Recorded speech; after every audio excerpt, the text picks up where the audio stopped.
Hi friends, welcome back to my channel Diya Creations. ನಾನಿವತ್ತು ನಿಮಗೆ ಒಂದು ಹೊಸ ಡಿಸೈನ್ನ ತೋರಿಸೋಣ ಅಂತ ಬಂದಿದ್ದೀನಿ.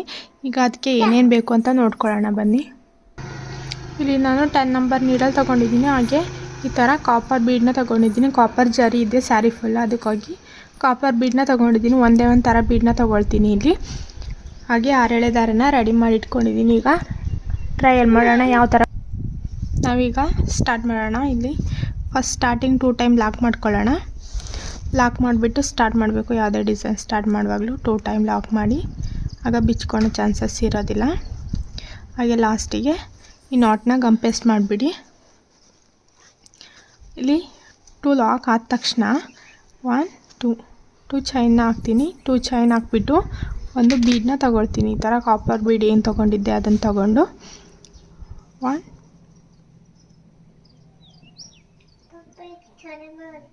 2 ಚೈನ್ ಹಾಕ್ತೀನಿ. 2 ಚೈನ್ ಹಾಕಿ ಮತ್ತೆ ಅಲ್ಲಿಗೆ ಲಾಕ್ ಮಾಡ್ತೀನಿ. ಅದು ಎಲ್ಲಿ ಬರುತ್ತೋ ಅಲ್ಲಿ ಕರೆಕ್ಟಾಗಿ ಲಾಕ್ ಮಾಡಿಬಿಟ್ಟು ಮತ್ತೆ 2 ಚೈನ್ ಹಾಕ್ತೀನಿ.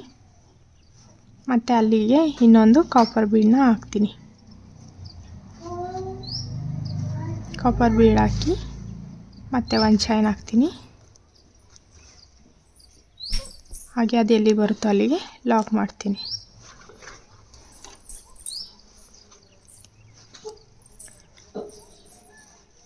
ಕರೆಕ್ಟಾದ ಅದು ಎಲ್ಲಿ ಬರುತ್ತೋ ಅಲ್ಲಿಗೆ ಲಾಕ್ ಮಾಡೋಣ. ಸೇಮ್ ಇದೇ ಥರ ಎಲ್ಲನೂ ಮಾಡ್ಕೊಂಡು ಒಂದು 5 ಅಥವಾ 4 ಮಾಡ್ಕೊಳ್ಳೋಣ. ಇದು ತುಂಬ ಈಸಿ ಡಿಸೈನ್. ಇದಕ್ಕೆ ಕಮ್ಮಿ ಅಂದರೆ 250 ತಗೋಬೋದು ಅಷ್ಟೇ. ಇದಕ್ಕೆ ಜಾಸ್ತಿ ವರ್ಕ್ ಇರೋದಿಲ್ಲ, ಸ್ವಲ್ಪ ಬೀಡ್ ಜಾಸ್ತಿ ಬರುತ್ತೆ ಅಷ್ಟೇ. ಲೆಂತ್ ಫುಲ್ ಬೀಡ್ ಹಾಕಬೇಕಲ್ಲ, ಹಾಗಾಗಿ ಬೀಡ್ಸ್ಗಳು ಬರುತ್ತೆ. ಇಲ್ಲಿ ನೀವು 3 ಸ್ಟಾಪ್ ಮಾಡಿಕೊಂಡು ಇಲ್ಲಿ ಕುಚ್ಚು ಬರೋ ಥರ ಮಾಡ್ಕೋಬೋದು. ಇಲ್ಲಿ ಇದೇ ಥರ ಕಂಟಿನ್ಯೂ ಮಾಡ್ಕೊಂಡು ಹೋಗ್ಬೋದು. ತುಂಬ ಅಂದರೆ ತುಂಬ ಈಸಿ ಡಿಸೈನ್ ಇದು. ಎಷ್ಟು ಬೇಗ ಆಗುತ್ತೆ ಅಂದರೆ ಒಂದು ಹಾಫ್ ಅವರ್ಗೆಲ್ಲ ಫುಲ್ ಮುಗ್ದೇ ಹೋಗುತ್ತೆ.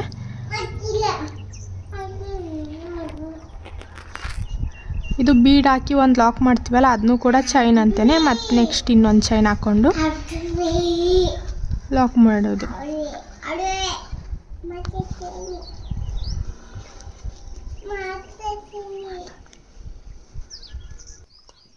ಈಗ ಇಲ್ಲಿ 5 ಬೀಡ್ ಹಾಕಿದೆ ನಂದು. ಇಲ್ಲಿಂದ ಕರೆಕ್ಟಾಗಿ 1 2 3 4 5 ಚೈನ್ ಹಾಕಿ ಲಾಕ್ ಮಾಡ್ತೀನಿ. ನೀವು ಫುಲ್ ಕೂಡ ಕುಚ್ಚು ಯಾರು ಬೇಡ ಅಂತೀರೋ ಅಂಥವರು ಇದನ್ನೇ ಕಂಟಿನ್ಯೂ ಮಾಡ್ಕೊಂಡು ಹೋಗ್ಬೋದು. ಫುಲ್ ಇದೇ ಥರ ಬರುತ್ತೆ. ಮೇಲೆ ಡಿಸೈನ್ ಬರುತ್ತೆ ಇನ್ನೊಂದು ಸ್ಟೆಪ್ಪು. ಇಲ್ಲಿ ಫುಲ್ ನೀವು ಇದೇ ಬೀಡನ್ನೇ ಫುಲ್ ಕಂಪ್ಲೀಟ್ ಮಾಡ್ಬೋದು. ನೆಕ್ಸ್ಟ್ ಡಿಸೈನ್ ಬರುತ್ತಲ್ಲ, ಅದು ಫುಲ್ ಕಂಪ್ಲೀಟ್ ಮಾಡ್ಕೊಂಡು ಹೋಗ್ಬೋದು. ಆಗ ಇನ್ನೂ ಚೆನ್ನಾಗಿರುತ್ತೆ. ಕುಚ್ಚು ಬೇಕು ಅನ್ನೋರು ಈ ಥರ ಮಾಡ್ಕೊಳ್ಳಿ. ಕುಚ್ಚು ಏನು ಬೇಡ ಅನ್ನೋರು ಫುಲ್ ಇದನ್ನೇ ಕಂಟಿನ್ಯೂ ಮಾಡ್ಕೊಂಡೋಗಿ ಕುಚ್ಚನ್ನ ಲೆಸ್ ಮಾಡಿ, ಅದು ಸಿಂಪಲಾಗಿ ಚೆನ್ನಾಗಿರುತ್ತೆ. ಕುಚ್ಚು ಬೇಕು ಅನ್ನೋರು ಈ ಥರ ಮಾಡ್ಕೊಳ್ಳಿ. ಇಲ್ಲಿ ಮತ್ತೆ ಇನ್ನೂ ಒಂದು 5 ಚೈನ್ ಹಾಕೋಣ. ನಾನು ಎಲ್ಲಿ ಮಧ್ಯದಲ್ಲಿ 2 ಕುಚ್ಚು ಬರೋ ಥರ ಮಾಡ್ಕೊಳ್ತೀನಿ. ನೀವು ಒಂದೊಂದು ಕುಚ್ಚು ಬೇಕಿದ್ರೂ ಮಾಡ್ಕೋಬೋದು, 3 ಕುಚ್ಚು ಬೇಕಿದ್ರೂ ಮಾಡ್ಕೋಬೋದು. ನಾನು 2 ಕುಚ್ಚು ಬರೋ ಥರ ಮಾಡ್ತೀನಿ. 5 ಬೀಡು 2 ಕುಚ್ಚು ಬರೋ ಥರ ಮಾಡ್ಕೊಳ್ತೀನಿ. ಮತ್ತು ಇಲ್ಲಿಂದ 2 ಚೈನ್ ಹಾಕಿ ಒಂದು ಬೀಡನ್ನ ಹಾಕಿ ಇದೇ ಥರ ಫುಲ್ ಕಂಟಿನ್ಯೂ ಮಾಡ್ಕೊಂಡು ಹೋಗೋಣ. ಮತ್ತು 2 ಚೈನ್ ಹಾಕೋಣ, ಲಾಕ್ ಮಾಡೋಣ.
ನೋಡಿ ಇಲ್ಲಿ ಈ ಥರ ಬರುತ್ತೆ. ಇದೇ ಥರ ಫುಲ್ ಕಂಟಿನ್ಯೂ ಮಾಡ್ಕೊಂಡೋಗಿ ಫುಲ್ ಸ್ಯಾರಿ ಒಂದು ಸ್ಟೆಪ್ನ ಈ ಥರ ಕಂಪ್ಲೀಟ್ ಮಾಡಿ ನೆಕ್ಸ್ಟ್ ಸ್ಟೆಪ್ನ ತೋರಿಸ್ಕೊಡ್ತೀನಿ.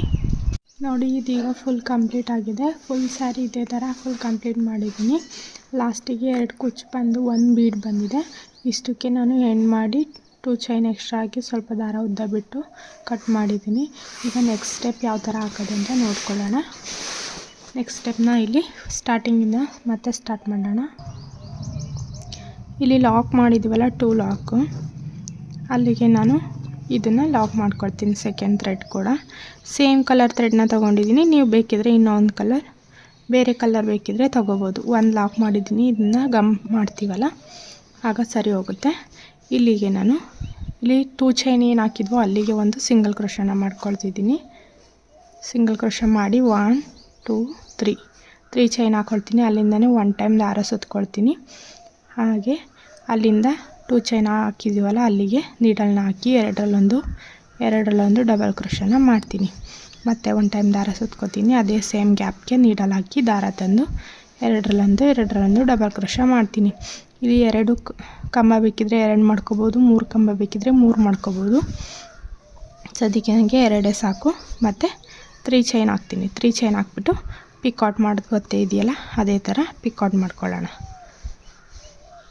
ಪಿಕಾಟ್ ಆದಮೇಲೆ ನೋಡಿ ಈ ಥರ ಬೆಂಡ್ ಮಾಡಬೇಕು. ಬೆಂಡ್ ಮಾಡಿ ಈ ಕಡೆ 2 ಚೈನ್ ಇದೆಯಲ್ಲ ಅಲ್ಲಿಗೆ ನಾನು ಲಾಕ್ ಮಾಡ್ಕೊಳ್ತೀನಿ. ಸಿಂಗಲ್ ಕ್ರೋಶ ಲಾಕ್ ಆದಮೇಲೆ ಮತ್ತು ಪಕ್ಕದ ಏನಿದೆಯೋ ಅಲ್ಲಿಗೆ ಒಂದು ಸಿಂಗಲ್ ಕ್ರೋಶ. ನೋಡಿ ತುಂಬ ಸಿಂಪಲಾಗಿ ಬರುತ್ತೆ. ತುಂಬ ಚೆನ್ನಾಗಿರುತ್ತೆ, ಈಸಿ ಇದೆ. ಇದೇ ಥರ 3 ಚೈನ್ ಹಾಕೋದು ಮತ್ತು ಎರಡರಲ್ಲೊಂದು ಡಬಲ್ ಕ್ರೋಶ ಮಾಡೋದು. 2 ಡಬಲ್ ಕ್ರೋಶ ಮತ್ತು ಅದಕ್ಕೇ 2ನೇ ಕಂಬಕ್ಕೆ ಒಂದು ಪಿಕಾಟ್ 3 ಚೈನ್ ಹಾಕಿ ಆಮೇಲೆ ಪಿಕಾಟ್ ಮಾಡೋದು. ನೀವು ಬೇಕಿದ್ರೆ 3 ಕಂಬ ಕೂಡ ಮಾಡ್ಕೋಬೋದು. ನಾನು 2 ಕಂಬ ಸಾಕು ಅಂತ ಒಂದಕ್ಕೆ 3 ಕಂಬ ಹಾಕಿ ತೋರಿಸ್ತೀನಿ. ಅದು ಸ್ವಲ್ಪ ದೊಡ್ಡದಾಗಿ ಬರುತ್ತೆ, ಇನ್ನೊಂದು ಸ್ವಲ್ಪ ದೊಡ್ಡದಾಗಿರುತ್ತೆ, ಜಾಸ್ತಿ ಏನು ದೊಡ್ಡದಾಗಲ್ಲ. ಪಿಕಾಟ್ ಆದಮೇಲೆ ಇಲ್ಲಿಗೆ ಲಾಕ್ ಮಾಡ್ತೀನಿ. ಈ ಕಡೆ 2 ಚೈನ್ ಹಾಕಿರ್ತೀವಲ್ಲ ಆ ಸೈಡ್ಗೆ ಬೀಡನ್ನ ಆ ಕಡೆ ಈ ಕಡೆ ಸೈಡು ವರ್ಕ್ ಮಾಡಬೇಕಾಗುತ್ತೆ. ಮಧ್ಯ ಬೀಡ್ ಬರುತ್ತೆ. ಇದೇ ಥರ ಮಾಡ್ಕೊಂಡು ಹೋಗಬೇಕು. ಈಗ ನೋಡಿ ಇಲ್ಲಿ ನಾನು 3 ಕಂಬ ಹಾಕಿ ತೋರಿಸ್ತೀನಿ. ಒಂದು ಸಿಂಗಲ್ ಕ್ರೋಶ ಅಲ್ಲಿಂದ 1 2 3 ಚೈನ್ ಮತ್ತು 1 ಟೈಮ್ ದಾರ ಸುತ್ಕೊಂಡು ಒಂದು ಡಬಲ್ ಕ್ರೋಶ ಮತ್ತು ಇನ್ನೂ ಒಂದು ಡಬಲ್ ಕ್ರೋಶ ಮತ್ತು ಇನ್ನೂ ಒಂದು ಡಬಲ್ ಕ್ರೋಶ. ಇಲ್ಲಿ ನೀವು ತ್ರಿಬಲ್ ಕ್ರೋಶ ಕೂಡ ಮಾಡ್ಬೋದು, ಇನ್ನೂ ಸ್ವಲ್ಪ ಉದ್ದ ಬರುತ್ತೆ. ಅದು ಇದೇ ಥರ ಸೇಮ್ ಬರುತ್ತೆ. ಮತ್ತು 3 ಚೈನ್ ಹಾಕಿ 3ನೇ ಕಂಬಕ್ಕೆ ಪಿಕಾಟ್ನ ಲಾಕ್ ಮಾಡ್ತೀನಿ. ಲಾಕ್ ಮಾಡಿ ಇಲ್ಲಿ ಈ ಕಡೆ 2 ಚೈನ್ ಇದೆಯಲ್ಲ ಅಲ್ಲಿಗೆ ಲಾಕ್ ಮಾಡ್ತೀನಿ. ನೋಡಿ ಇದಕ್ಕಿಂತ ಒಂದು ಸ್ವಲ್ಪ ಬಿಗ್ಗಾಗಿದೆ ಅಷ್ಟೇ. ನೀವು ಈ ಥರ ಕೂಡ ಮಾಡ್ಕೋಬೋದು, ಈ ಥರ ಕೂಡ ಮಾಡ್ಕೋಬೋದು. ಒಂದು ಸ್ವಲ್ಪ ಬಿಗ್ಗಾಗಿರಲಿ ಅಂದರೆ ಈ ಥರ 3 ಹಾಕಿ, ಇಲ್ಲ ನಮಗೆ ಸಣ್ಣನೇ ಸಾಕು ಅಂದರೆ ಈ ಥರ ಚಿಕ್ಕದಾಗೆ 2 ಹಾಕ್ಕೊಳ್ಳಿ. ಮತ್ತು ಇಲ್ಲಿ ಅದೇ ಥರ ಮಾಡೋಣ.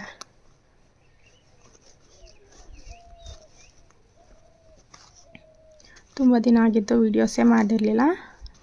ಎಲ್ಲರೂ ಕಾಯ್ತಾ ಇರ್ತೀರ ಅನಿಸುತ್ತೆ. ಸ್ವಲ್ಪ ಕೆಲಸ ಇತ್ತು, ಅಲ್ಲಿ ಇಲ್ಲಿ ಹೋಗೋದೆಲ್ಲ ಇತ್ತು, ಹಾಗಾಗಿ ಏನೂ ವೀಡಿಯೋ ಮಾಡೋಕ್ಕಾಗಿರಲಿಲ್ಲ. ಇನ್ಮೇಲೆ ಡೈಲಿ ನಾನು ವೀಡಿಯೋ ಹಾಕ್ತಾಯಿರ್ತೀನಿ.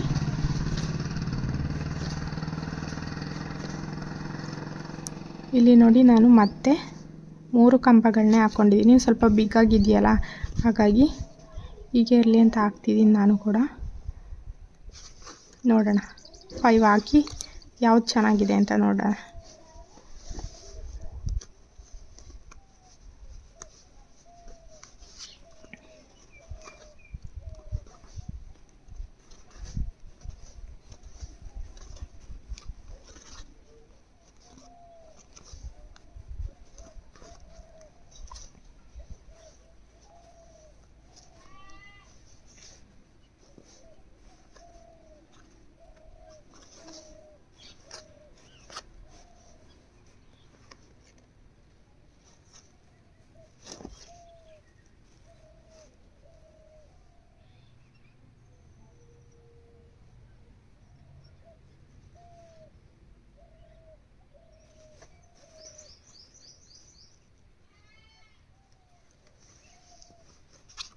ಇದನ್ನು ಈಗ ಇಲ್ಲಿ ಲಾಕ್ ಮಾಡೋಣ. ನೋಡಿ ಈಗ 5 ಆಗಿದೆ. ಈ ಥರ ಬಂದಿದೆ. ಪುಟ್ಟದಾಗಿ ಚೆನ್ನಾಗಿದೆ ಅಲ್ವಾ, ತುಂಬ ದೊಡ್ಡದಾಗಿ ಏನಿಲ್ಲ, ಸಿಂಪಲ್ಲಾಗಿ ಚೆನ್ನಾಗಿ ಬಂದಿದೆ.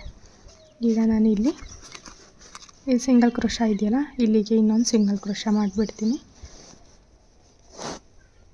ಮಾಡಿ ಇಲ್ಲಿ ಮತ್ತೆ 5 ಚೈನ್ ಇರೋ ಜಾಗಕ್ಕೆ 5 ಚೈನ್ನೇ ಹಾಕ್ಕೊಳ್ತೀನಿ. ನೀವು ಬೇಕಿದ್ರೆ ಅಲ್ಲಿಗೆ ಸಿಂಗಲ್ ಕ್ರೋಶ ಮಾಡ್ಕೊಂಡು ಹೋಗ್ಬೋದು. ನಾನು 5 ಚೈನ್ ಇರೋ ಜಾಗಕ್ಕೆ 5 ಚೈನ್ ಹಾಕಿ ಸಿಂಗಲ್ ಕ್ರೋಶ ಇದೆಯಲ್ಲ ಅಲ್ಲಿಗೆ ಸಿಂಗಲ್ ಕ್ರೋಶ ಮಾಡ್ತಿದ್ದೀನಿ. ಮತ್ತು 5 ಚೈನ್ ಮತ್ತು ಸಿಂಗಲ್ ಕ್ರೋಶ ನೋಡಿ ಈ ಥರ ಮಾಡ್ಕೊಂಡಿದ್ದೀನಿ. ಮತ್ತು ಇಲ್ಲಿ ಸಿಂಗಲ್ ಕ್ರೋಶ ಮತ್ತು ಅದೇ ಥರ ಸ್ಟಾರ್ಟ್ ಮಾಡ್ಕೊಂಡು ಹೋಗೋಣ. ಇಲ್ಲಿ ನಿಮಗೆ ಸ್ವಲ್ಪ ಬಿಗ್ಗಾಗೆ ಬರುತ್ತೆ. ಇಲ್ಲಿ 3 ಕಂಬಗಳನ್ನ ಹಾಕ್ಕೊಳ್ಳಿ. 2ಕ್ಕಿಂತ 2 ಸಾಕು ಅನ್ನೋರು 2ನೇ ಹಾಕ್ಕೊಳ್ಳಿ, 3 ಬೇಕು ಅನ್ನೋರು 3 ಹಾಕ್ಕೊಳ್ಳಿ. ನಾನಿಲ್ಲಿ 3 ಹಾಕ್ತಿದ್ದೀನಿ.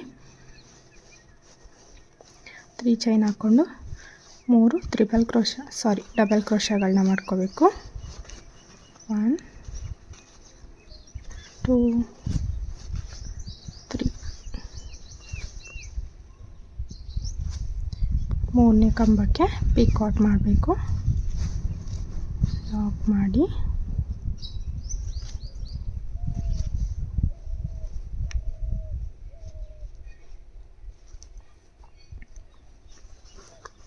ಹಾಗೆ ಇಲ್ಲಿ ಲಾಕ್ ಮಾಡೋಣ. ನೋಡಿ ಚೆನ್ನಾಗಿದೆ ಅಲ್ವಾ ಈ ಡಿಸೈನು. ಇನ್ನು ಈಗ ಫುಲ್ ಸ್ಯಾರಿ ಕಂಪ್ಲೀಟ್ ಮಾಡಿ ಫೈನಲಾಗಿ ಯಾವ ಥರ ಇರುತ್ತೆ ಅಂತ ನಾನು ನಿಮಗೆ ತೋರಿಸ್ಕೊಡ್ತೀನಿ. ಇದನ್ನ ಈಗ ಫುಲ್ ಕಂಪ್ಲೀಟ್ ಮಾಡೋಣ ಬನ್ನಿ. ಇದೀಗ ಸೆಕೆಂಡ್ ಸ್ಟೆಪ್ ಕೂಡ ಕಂಪ್ಲೀಟ್ ಆಗಿದೆ. ಕಂಪ್ಲೀಟಾಗಿ ಈ ಥರ ಕಾಣಿಸ್ತಿದೆ ನೋಡಿ. ಪುಟ್ಟದಾಗಿ ಆರ್ಚ್ ಥರ ಬಂದಿದೆ, ಚಿಕ್ಕದಾಗಿ ಚೆನ್ನಾಗಿ ಬಂದಿದೆ. ಬೀಡ್ ಸುತ್ತಲೂ ಡಿಸೈನ್ ಇದೆಯಲ್ಲ, ಹಾಗಾಗಿ ಲಾಸ್ಟಿಗೆ ಕೂಡ ನೋಡಿ ಒಂದು ಆರ್ಚ್ ಹಾಕಿ ಲಾಸ್ಟಿಗೆ ಎಂಡ್ ಮಾಡಿದ್ದೀನಿ. ಇದಕ್ಕೆ ನಾವು ಇಲ್ಲಿ ಮಧ್ಯ ಕುಚ್ಚಿಗೆ 2 ಕುಚ್ಚಿಗೆ ಜಾಗ ಬಿಟ್ಟಿದ್ದೀವಲ್ಲ, ಇದಕ್ಕೆ ಕುಚ್ಚನ್ನ ಕಟ್ಕೋಬೋದು. ಕುಚ್ಚನ್ನ ಕಟ್ಬಿಟ್ಟು ಫೈನಲಾಗಿ ಯಾವ ಥರ ಕಾಣುತ್ತೆ ಅಂತ ನೋಡ್ಕೊಳ್ಳೋಣ. ಈಗ ಇದು ಎಲ್ರಿಗೂ ಇಷ್ಟ ಆಗಿದೆ ಅಂದ್ಕೊಳ್ತೀನಿ.